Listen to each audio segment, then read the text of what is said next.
Sejam todos bem-vindos, cursistas do curso Pós-Técnico em Enfermagem, Urgência, Emergência e APH. Meu nome é Ângela Murim de Araújo, eu sou enfermeira de formação, com doutorado pela PUC, e irei trabalhar com vocês sobre essa parte de APH.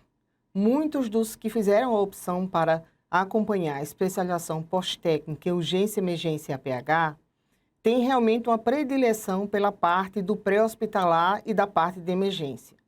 Então, nós trabalhamos com todo cuidado, dedicação e com muita atenção à parte científica para fazer com que vocês tenham o que existe de mais atual e novo em relação à parte de emergência e pré-hospitalar. Em todos os tópicos que nós iremos desenvolver hoje, nós iremos apresentar inicialmente a vocês como que nós desenvolvemos a área de pré-hospitalar, quais são os componentes e de que maneira que vocês podem, didaticamente, acompanhar todos os tópicos para melhorar a sua assistência, ou você que iniciou a área de emergência, como que você pode ter o melhor respaldo científico, e nós estamos aqui para tornar o mais simples possível e a informação chegar para vocês de maneira mais adequada.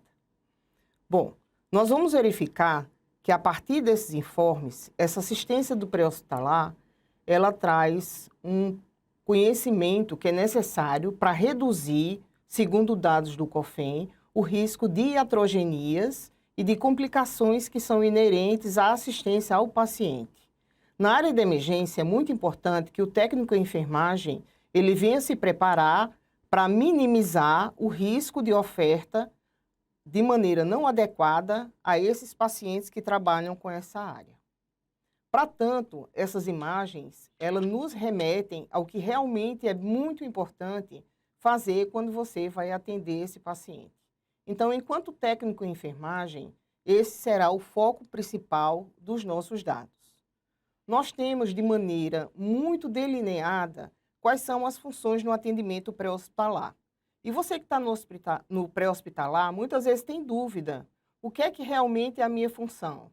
Será que eu estou trabalhando sozinho dentro dessa atividade?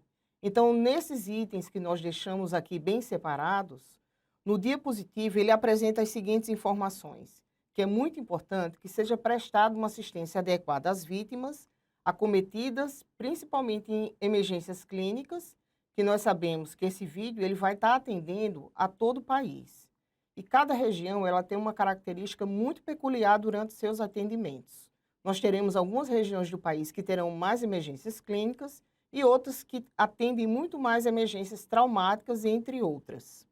Nós teremos também, principalmente a partir da portaria que foi designada da implementação do atendimento, do Serviço de Atendimento Móvel às Urgências, 192, a utilização de unidade de suporte básico e unidade de suporte avançado.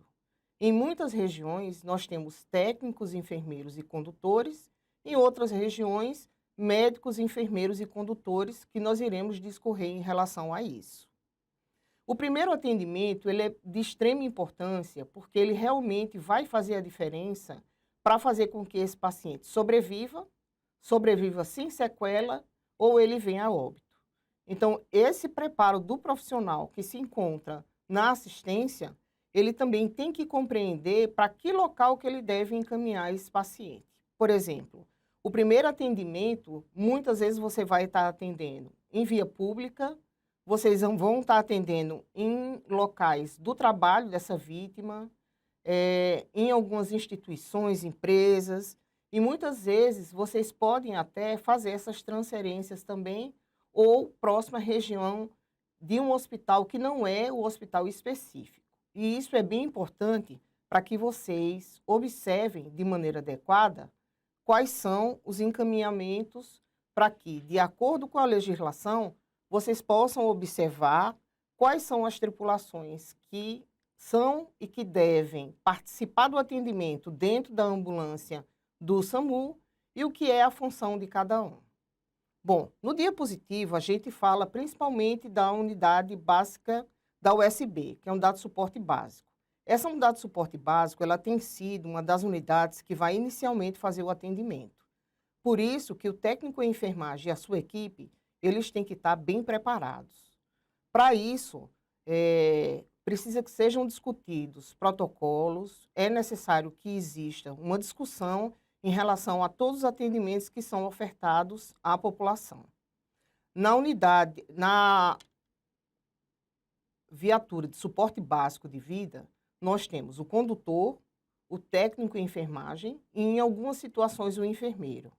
Então, existem regiões do país de que essas unidades, elas são apenas com o condutor, o enfermeiro ou com os 3 profissionais que estão atuando. Em seguida, nós temos a USA, que é a Unidade de Suporte Avançado, que é a unidade onde são feitos procedimentos e que existe um profissional médico, mas em que, em algumas circunstâncias, o técnico em enfermagem, ele também pode participar. Como, por exemplo, haverá sempre o condutor, o médico, o enfermeiro, em algumas situações, o técnico em enfermagem. Também existem muitas circunstâncias em que a equipe que ele é formada pela motolância, ela foi instituída em sua região.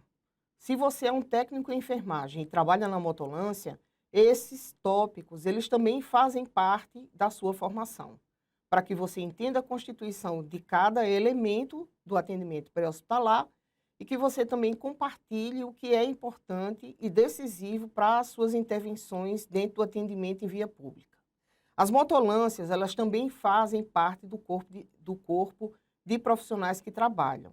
Elas acabam saindo mais rápido, elas realizam as intervenções básicas e os profissionais, eles precisam estar bem preparados para identificar quais são as principais emergências e o risco de que aquela vítima venha a falecer durante a ocorrência e que estão envolvidos diversas ou apenas uma pessoa.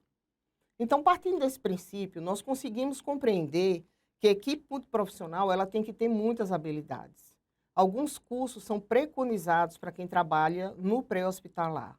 E por que isso tornou-se necessário? A Portaria 2048, ela esclareceu que, além das condições de trabalhar em equipe, as condições físicas, o preparo através de cursos que devem ser ofertados, nós precisamos que informações básicas sobre cursos de suporte básico, intermediários e noção de cursos de suporte avançado, eles fazem parte do preparo do técnico em enfermagem que vai trabalhar no atendimento pré-hospitalar. Então, o sistema de atendimento pré-hospitalar como um todo, ele trabalha em equipe para ofertar o que tem de melhor e mais seguro para a população. Por isso que a exigência, cada vez mais, para reduzir os riscos de iatrogenias, eles são observados. Então, o leigo, muitas vezes, quando eles são informados do que ocorre, eles já podem ter a compreensão de acionar o 92 e iniciar manobras iniciais de reanimação cardiopulmonar. E por que isso muitas vezes é elencado? Porque algumas regiões do país, o serviço de atendimento móvel, ele oferta periodicamente informação ao público que faz parte daquela região, para que, caso ocorra alguma parada cardiorrespiratória, ao chegar, a equipe já tem uma pessoa treinada naquela região e eles dão andamento. Por que isso é importante no pré-hospitalar? Para melhorar as condições de sobrevivência daquela vítima. Nós também verificamos que a equipe do Corpo de Bombeiros, ela trabalha em conjunto com todos os profissionais da área do SAMU, quer seja suporte básico, avançado ou as motolâncias. Nós também encontramos muitos técnicos e enfermeiros que eles também apoiam as ocorrências em via pública, não obrigatoriamente, mas todos os profissionais que têm a capacidade de receber informação para que eles possam auxiliar na condução, sem sombra de dúvida, ofertando qual é a sua formação, ele vai auxiliar nas condições adequadas. E, por fim, nós encontramos a determinação em cada região para onde esse paciente deve ser levado. Isso também faz parte da formação da equipe. A central de regulação, ela sempre dá essa informação para onde o paciente precisa ser encaminhado. Entretanto, a equipe precisa conhecer toda a rede do estado e do seu município para que ela possa encaminhar de maneira adequada para uma instituição que vai ter umas condições de resolução para que o problema acometido em que vocês realizaram o atendimento, quer seja um trauma ou alguma outra característica de emergência que esteja pondo em risco a vida do paciente, ela possa, então, ser diretamente encaminhada para o hospital e, assim, ter um grau de resolução maior. Bom, e aí nós chegamos num ponto muito importante, que é a segurança da cena. Todas as vezes essa discussão ela vem muito à tona e muitos são os casos que vocês participaram, relato de colegas, que faz o seguinte: eu cheguei na cena, e agora? O que seria, então, eu me preparar para entrar em uma cena segura?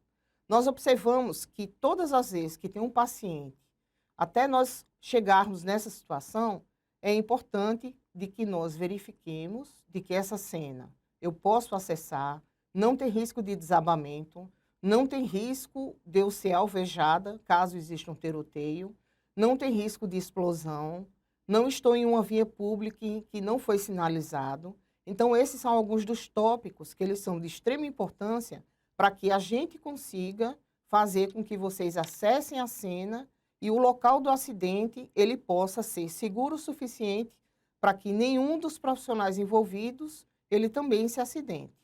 O que é muito comum que nós encontramos? A maioria das pessoas, elas veem um acidente, então elas vão tirar foto, elas vão com o celular, e muitas vezes elas ficam olhando e acaba acontecendo, paralela ao acidente, um atropelamento ou uma situação de risco.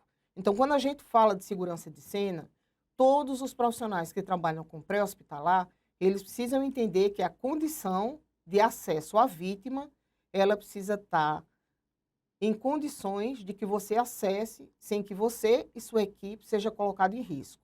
Uma colisão em um poste, por exemplo, pode ser que algum fio de alta tensão esteja próximo ou que põe em risco o restante das pessoas. Então, quando nós falamos de cena, esse é o principal ponto. Então, transportar o paciente o mais rápido possível é um dos tópicos. Entretanto, a gente precisa verificar que nem sempre essa viatura que está indo rápido, ela pode também se envolver em um acidente no caminho. Então, todas as discussões, elas fazem parte da segurança da cena. Quando a gente encontra alguém chegando no hospital e que ela foi rápida, é porque realmente o paciente ele estava instável o suficiente para fazer com que o tratamento definitivo fosse acessado com a vítima chegando no hospital. Bom, se eu atendo um paciente em uma região e que ele está estabilizado, eu preciso realmente transferir, eu mantenho, eu vou discutir com a central. Então, muitas vezes, essas opções que a gente encontra, ela precisa estar sendo discutido todos os dias para verificar o que eu posso fazer. E por que essas questões elas surgiram? Porque existem dois modelos que eles sempre são seguidos de atendimento pré-hospitalar, que é o modelo europeu e que é o modelo americano. O modelo europeu, ele preza por estabilizar a vítima na cena e, em seguida, encaminhar. O modelo americano, ele preza por fazer o básico na cena e o tratamento definitivo ser realizado no hospital. Então, por isso que muitas vezes, quando existe a condição, treinamento e determinação de protocolos institucionais, é exatamente por essa razão.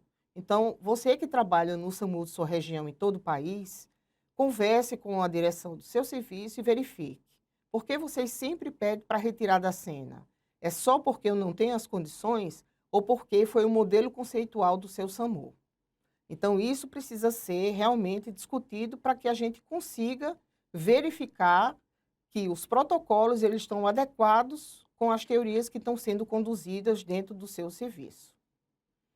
E muitas vezes, quando está decidido o que precisa ser feito, nós observamos que a avaliação primária, que é a avaliação dessa cena, ela também vai observar se essa vítima pode ser retirada rápido. Por exemplo, situações de desabamento. Muitas vezes nós assistimos as vítimas sofrerem algum tipo de intervenção e problema, e partindo disso, nós precisamos retirar rápido essa vítima para que ela sobreviva. Vítimas que estão presas às ferragens ou vítimas que precisam ser retiradas com extricação manual para fazer com que eles saiam da cena e não exista o risco do veículo explodir. Então, alguma dessas circunstâncias, elas entram na caracterização da cena e que o profissional ele precisa ter um olhar atento para justificar e discutir com a sua equipe o porquê dessa retirada rápida. Então, lembrando que o princípio é imutável, é preciso seguir rigorosamente o princípio e estabelecer as prioridades. Partindo desse princípio, nós vamos então compreender como é que nós fazemos em relação à rede de atenção à urgência e emergência. No diapositivo anterior, eu citei para vocês que era muito importante fazer com que todos esses pacientes eles fossem encaminhados para o hospital de destino. Mas nós precisamos saber o que é que faz realmente parte da rede de urgência e emergência.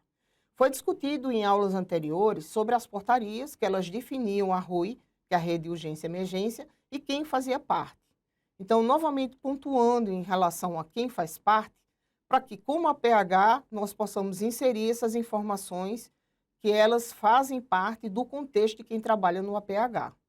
Então, nós temos que compreender que se em nosso local de trabalho, no seu município, em seu estado, se ele tem a unidade de cuidados avançados em trauma, tudo fica realmente mais fácil de ser conduzido, porque você sabe que na sua região você vai fazer um atendimento de um trauma complexo, uma fratura em tesoura, um trauma crânioencefálico, uma lesão torácica, uma perfuração por arma de fogo, um acidente, qualquer que ele seja a sua característica. E vocês sabem que a retaguarda do encaminhamento rápido para aquele local, eles vão fazer a definição do tratamento e rapidamente toda a solução do que você ficaria preocupado se fosse um local sem essas condições, seria realmente bem importante.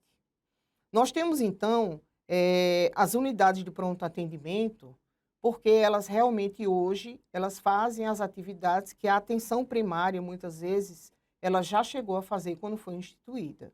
Ela recebia muitas alterações e ela não existia. Com a rede de urgência e emergência, e ela, na verdade, sendo ampliada com as suas portarias e resoluções, ela acabou definindo quais seriam os papéis mais importantes e que muitas circunstâncias, como uma hipertensão persistente e outras situações como risco de angina e outros quadros, eles pudessem, então, ser encaminhados para a unidade de pronto atendimento e lá eles conseguirem dar os encaminhamentos necessários e fazer com que, objetivamente, esse paciente pudesse ficar durante um curto período de tempo. Caso esse paciente ele agravasse, ele seria, então, encaminhado para a unidade que realmente teria um grau de resolução mais elevado. Bom, nós verificamos que o SAMU, que é o Serviço de Atendimento Móvel às Urgências, ele, na verdade, quando é acionado através do 92, ele precisa fazer esses atendimentos em via pública, no domicílio, em algumas instituições e em locais de difícil acesso. Então, mostrando a vocês, a gente precisa lembrar que articular e integrar todos os equipamentos de saúde para ampliar e qualificar um processo humanizado, isso é muito importante para todos os componentes.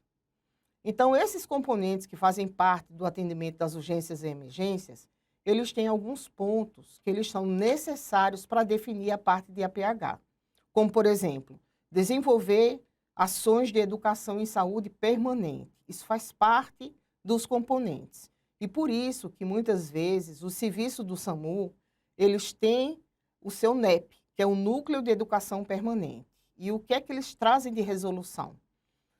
Obrigatoriamente, todos os profissionais do Serviço de Atendimento Móvel às Urgências 192, eles precisam ser contemplados com as atividades que são necessárias para que você assegure a população que tem profissionais treinados. Acesso a serviço hospitalar de urgência, ampliar acesso a todos esses componentes primário e encaminhamento, assegurar a integralidade da assistência, resolver ou dar resolução a grande parte das urgências, pois nós sabemos que se você não tiver um hospital para dar retaguarda e trazer uma resolução definitiva, o número de óbitos por esse tipo de acidente, que já foi muito elevado, ele vai precisar continuar sendo reduzido, e nós sabemos que nas regiões que não tem esse tipo de hospital qualificado, o número de óbitos, sem sombra de dúvida, e de resolução, ele tem essa disparidade muito importante. Bom, então nós lembramos que, fazendo parte do atendimento pré-hospitalar, existe uma central de regulação. Então, todas as vezes que alguém liga de maneira adequada, fazendo com que esse profissional ele seja acionado e despachado, como nós sempre notificamos, para as ocorrências, elas precisam estar classificadas entre agudas ou um quadro crônico. Então, isso é muito importante, porque partindo disso, nós observamos que todos os pacientes podem ter o atendimento adequado de acordo com a sua classificação. Então, todas as vezes que tem essa classificação de alguém que ela muitas vezes é acionado um atendimento, nós verificamos que existe uma diferença entre pacientes graves e os pacientes crônicos. Muitos pacientes que têm um quadro clínico e que precisa do atendimento, medicação muitas vezes, eles vão estar sendo avaliados pela equipe. E nessa equipe, ela precisa compreender que os traumas, muitas vezes, os pacientes eles podem vir a óbito devido a sangramento maciço ocasionado por qualquer que seja a lesão. E esse quadro relacionado a esse sangramento, ele pode evoluir para um sangramento abrupto, que ele pode vir a falecer de acordo com as condições e classificação do choque, devido à sua perda hipovolêmica. Bom, então a gente lembra que essas repercussões hemodinâmicas que acontecem no atendimento pré-hospitalar, eles estão muito relacionados às informações que a central de regulação ela trouxe para quem participava ou para quem vai ser acionado. Então, partindo desse princípio, a gente lembra que muitas vezes os pacientes, eles recebem uma informação, os familiares estão sendo acompanhados e a central despacha. Quando vocês vão sendo encaminhados, a gente observa que muitas condições relacionadas ao choque, elas vão contribuir para uma situação de agravo. Então, o que é que nós precisamos compreender que são sinais de agravo? Eles estão geralmente relacionados à perda de sangue, às coagulopatias, à hipotermia e ao quadro de acidose. Quando a gente fala de choque, a gente precisa lembrar que todas as vezes que o paciente ele tem uma perda de sangue significativa, ele traz consigo mecanismos compensatórios. E esses mecanismos compensatórios, eles podem acontecer de acordo com comorbidades ou não dos pacientes, fazendo com que esse paciente ele tenha algum grau de complicação. Por isso que algumas medicações elas são colocadas no pré-hospitalar, como o ácido tranexâmico, entre outras condutas que elas vão auxiliar e fazer com que vocês que atendem no pré-hospitalar auxiliem o paciente a não ter uma perda sanguínea e que ninguém possa fazer intervenção. Principalmente as causas externas de sangramento, como as fraturas, o trauma de crânio, e as infusões endovenosas através das lesões internas, que nós não podemos cessar, mas alguns procedimentos técnicos disparados pela central, eles podem ser feitas. A hipotermia, nós lembramos que a edição do PH-TLS, ele traz de maneira bem clara que os soros, eles não podem mais ser ofertados na mesma temperatura e que isso é muito importante a prevenção da hipotermia. Também encontramos que essa utilização do quadro todo, fazendo com que esse paciente que tem perda sanguínea, ele vai ter um desequilíbrio no seu equilíbrio ácido-base. E isso faz com que o pH do paciente, que era em torno de 7,35 a 7,45, ele comece a ficar instável. E isso vai fazer com que o paciente comece a produzir um quadro de acidose metabólica, que isso não é bom para o paciente e isso faz com que ele tenha sinais de agravo. Com todas essas informações, principalmente direcionando ao choque, que é uma das principais causas do atendimento pré-hospitalar, nós encontramos aqui uma série de cascatas que estão correlacionadas ao óbito. E o que é que isso acontece? Quando o paciente tem uma alteração do padrão respiratório, isso faz com que esse paciente deteriore outras funções. Então, consequentemente, ele pode levar a isquemia e mortes de alguns órgãos. E por que que a gente precisa detalhar essas informações? Alguns profissionais, eles conseguem compreender que a hipotermia, que uma perda significativa, vai fazer com que esse paciente tenha sinais importantes de agravo. E eles precisam ser interrompidos. Então, uma das coisas que, após a gente observar o sangramento, na parte do pré-hospitalar, que é onde vai ser o X, nós verificamos que quanto tempo é possível ficar sem respirar. Então, quando a gente faz esses testes, a gente observa que é uma coisa bem importante. Bom, nós vamos encerrar esse módulo. Eu encontro vocês na próxima aula. E não deixem de acompanhar os módulos, porque eles fazem parte de uma sequência muito importante que vocês irão linkar com o próximo módulo que em seguida nós iremos apresentar.